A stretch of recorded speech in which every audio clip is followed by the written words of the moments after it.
dafa am looy rey xaar wala dara sa kër nga jëm donc loolu suñu mbokku chrétiens yi war nañu mun a nangu dem messe à 10h surtout que am nañ seen lundi de Pâques dem voter ji ça n'a rien à voir. bu doon tabaski ñun dañuy toog weeru koor wala tabaski jot na fi équipe nationale Sénégal di football biti réew yàgg na. loolu am na fi amul dara lu mun a tax ba li ngay def même si c'est une pratique religieuse. li nga war a def yow si sa wàllu lu day ni vote. citoyen mais dara warul la mun a tax nga naan non fête bi parce que boo jëlee loolu tey di nga ni fête wala nga ni examen. wala nga ni magal maanaam bu boobaa lay dafay bëri. donc il faut pas laisser suñu ay activités dem ba suñu raison de vivre mu koy corrompre. loolu c'est ça qui est le plus important surtout fi ñu ci toll alors ba tey ci décision yi ci avis bi ko président Macky Sall saisiroon moom conseil constitutionnel bi mu ciy ñëw tamit ci wàllu suppléance bi dem na sax ba sori ci loolu sori na ci sax ci requête ñi nga xam te ne ñooy candidats yi. oui mais ba ni président assemblée nationale. ba pare le 2 su doon ni le 2 juin bi jëmmu na ndax moom da koy gungee des fi yooyu yëpp. xam nga conseil da koo faxas tegee na li. xam nga Ousmane. li ma neex ci jamono ji mooy jamono yi dafa wax naa ko sama benn xarit mu ne ko ni ñu jëlee faculté de droit yi tëj ko. dafa mel ni droit bi dafa génn ci mbedd bi ñi koy jàngale ci mbedd mi parce que da ngay gis des gens. yu mel ni ay Cheikh Bara Ndiaye. ay ñeneen. di la génneel des raisonnements logiques. et le droit damay gërëm tamit Ngouda Mboup moom nekk na koo xam ni. dañ ko war a delloo njukkal parce que li professeurs yi waroon def. agrégé yi. moom mi nga xam ni il est professeur assistant mi ngi fi ba léegi di ko leeral ci nit ñi parce que droit constitutionnel du dara lu ci bari dul français. waaw ñun ñii ba ñuy jàng droit avant ngay àgg troisième cycle benn année ngay def droit constitutionnel. deuxième année ay droit administratif ngay def bu ba demee ay licence maîtrise ci laa commencé ay sciences politiques ak yooyu donc lu leer la c'est du français et booy xool en matière d'interprétation des textes de loi. en droit constitutionnel dañ lay wax toujours ne la dafa am da ngay xool interprétation à la lettre du texte xool grammaticalement liñ bind et yi virgule yi après nga xool ce qu'on appelle une interprétation systématique de la loi boo ko xoolee da ngay xool selon les principes à valeur constitutionnelle xool l'esprit du législateur lan la bëggoon dafa leer comme des mathématiques dafa leer li mu wax comme des mathématiques. l'article 36.2.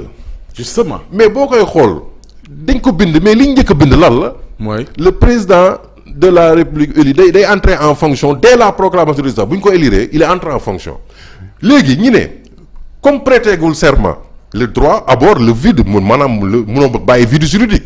l'autre le président en exercice reste en fonction ba kee prêté serment. moom la ñuy wax installation si vous vous rappelez yaa ngi fàttaliku jurisprudence Khalifa Sall. bi ñuy wax affaire député yi entre entrer en fonction. mandat bi mais on a été obligé de solliciter l'Assemblée. pour lever son immunité parce que il avait acquis cette immunité depuis la proclamation des résultats. Donc le président entre en fonction. Maintenant l'installation c'est à la suite du serment mais ci délai boobu lañ ne yow te sa mandat jeex na. mais tu restes en fonction. ba kee entre maintenant li conseil constitutionnel wax. dafa bëgg bind mooy li ñu wax ni que ni la logique de l'article 36.2 li wax le président reste en fonction c'est si et seulement si comme en mathématiques. il y a élection bu am avant la fin du mandat. donc s'il y a pas d'élection tu ne peux pas rester en fonction qu'est-ce qui va se passer. c'est la deuxième alternative moom la wax ci beneen considérant bi c'est le président de l'Assemblée qui nu mu tuddati supplée le président de la. kon bu ñu la déggee mooy ne élection bu amee le 31 nañu wóor ni le 2 moom président dem na. non président assemblée non si l'élection a lieu le 31. même si par extraordinaire am na le 24. le 31 le président Macky Sall reste en fonction. jusqu'à résultat définitif élection yi ba ñu installer président bu bees bi. ah oui parce que l'élection s'est tenue avant la fin du mandat. C'est la condition qu'a souligné le Conseil constitutionnel. Donc cette condition comme am na li ma la waxoon l'article 36.2 n'est valable que si et seulement si bu fekkee ni y a eu élection avant la fin du mandat et le mandat prenant fin le 2 avril donc si l'élection se tient le 31 mars Macky Sall day toog xaar c'est ce que le droit lui impose. Maintenant lui s'il dit doyal naa ci sëkk. damay dem. bu boobaa on lui dit d'accord wax nañu nekk ni léegi bu fekkee ne empêchement am na lii am na. président nekkatu fi wala démissionné na bu boobaa dañuy jël le président de l'Assemblée nationale mu suppléer ko pour la poursuite du processus. bu boobaa dañ koy reprendre. na det ñu bare ñi ngi wax naan non. justement waa parti bële dañoo bëgg a changer candidat. Oui. dindi Amadou Ba dugal keneen moo tax dañoo bëgg a indi président assemblée. il n'en est rien le président de l'Assemblée nationale. amul benn prérogative di reveniraat di convoquer ay collèges électoraux yooyu parce que le Conseil constitutionnel l'a déjà fait.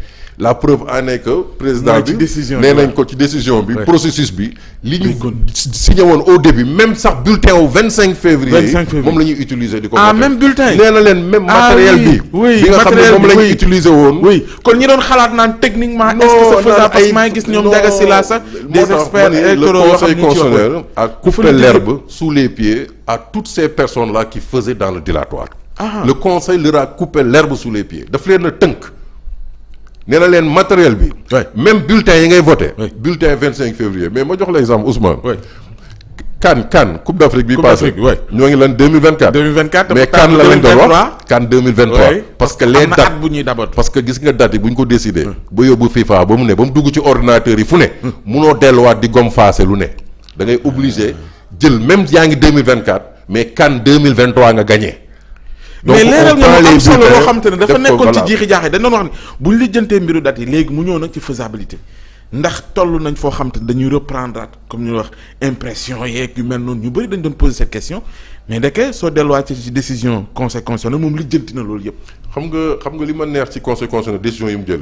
c'est que dafa am ñoo xam ni mooy li ñu naan jiitu paaka ci mbaram mooy des fois di nga gis Ousmane ñu ne Ousmane de ku tàng diine la bu ñëwee fekk xale yi di football fii dina leen yuuxu mais booy wax loolu seen Ousmane nga ne Ousmane mu ngi ñëw de moom ne xale yi dina leen yuuxu da ngay yaakaar ne da ngay influer ci Ousmane pour que mu yuuxu xale yi xam nga yaa ngi dégg bi professeur Ismaïla Madior Fall ba mu déclaré ni ci affaire assemblée ba ne le conseil constitutionnel ne peut pas se déclarer compétent pour examiner loi bi parce que c'est une loi constitutionnelle mais conseil constitutionnel ne ko ban loi constitutionnelle yow kii ñi ngi def loo xam ne dañ ma saisir man loo xam ni ça touche la constitution ak le mandat donc yooyu damay intervenir parce qu'il y a un des principes qui sont en train d'être violés cela veut dire quoi lii ministre di génn di wax kooku bëgg-bëggam lay wax ak bëgg-bëgg camp bi mu bokk politique moo tax des fois dañuy jiitu préjugé li conseil constitutionnel nar a wax mais conseil constitutionnel jaaroo foofu yëpp comme ni ko maître Sidiki Kaba mais loolu la dernièrement waxaat encore ne le président day kii mu ne leen non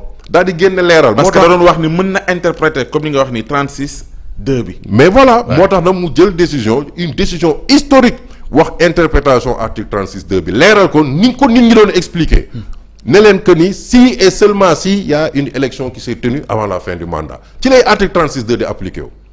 donc mu nekk lu leer. oui mu ñëw amee taxawaay boo xamante ne moom conseil constitutionnel comme ni ñu ko waxee sànq nekkul woon li ñu ko doon bàyyee li ñu ko yàgg a tàmm di gisee. parce que souvent décision yi mu daan jël dañ naan décision yoo xam te ne pour neexal njiit yi fi nekk wax nga sànq ni peut-être li tax taxawaay bi xëy na li ko mën a expliquer en partie mooy tuuma yi ñu teg seen kaw. mais c'est ça. ak président buy jeexal yooyu yëpp da ko favoriser wala. dañu bu wax ni bu woon loolu xëy na. xam nga li gën a bon ci droit. oui c'est-à-dire que ni booy jàng philosophie du droit.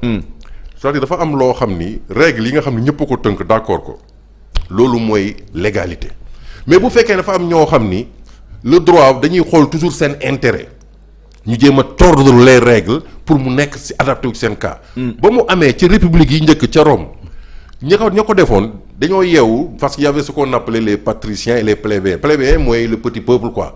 Patriciens yi nag c'était les bourgeois les notables ñoom rek a xamoon les règles de droit applicables à chaque conflit yow boo nekkee membre du peuple nii. jóge ci peuple bi yow da ngay ñëw rek nga appliquer les règles bi doo xam lan la. mais le jour où bi gars yi maaree ci loolu dañoo yéeg ci colline de Rome bi ne jotuñu liggéey tant que binduñu règles yi tënk ko ñu xam ko à l'avance. ci lañ créé la première règle de droit. def la loi qu'on appelle la loi des 12 tables à l'époque ci la légalité commencé moo tax foo tourner dañuy def code moo ngi dégg les notions de code consensuel tout ça jël lépp tënk ko ñëpp nag daal di tënku ci loolu ne dañ koy respecter mais bu kenn yeewoo gis ni daa bëgg a dem wala dafa bëgg a prolonger mandat wala dafa bëgg a changer candidat bëgg a changer règle yi ci le conseil constitutionnel jóg nag ne nag laa nag lu fi am surtout nag dans un contexte où dañoo yeewu lu day ni juge constitutionnel surtout mu am ci ñoo xam ni seen carrière boo leen xamoon.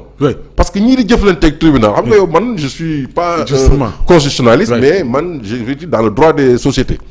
mais saa waay litige yi jaar fii ci tribunal des enjeux à plusieurs milliards des juges comme le président Coulibaly jaar fi ñu gis ni mu gérer ay dossiers yoo xam ni y avait beaucoup d'enjeux financiers nga bëgg a ñëw toog yooyu yëpp nga gis ni mu ko àttee mu jaar yoon yow mi ñu naroon néewal doole. mu jox la dëgg te du dërëm boo génne kooku du xaar ba toog fin wu carrière am. ba war a jeexal. ñoo koy ñëw di ko jox xaalis muy jar muy xam nga dafa am yoo xam dafa rafetul même gis nga waxtaan.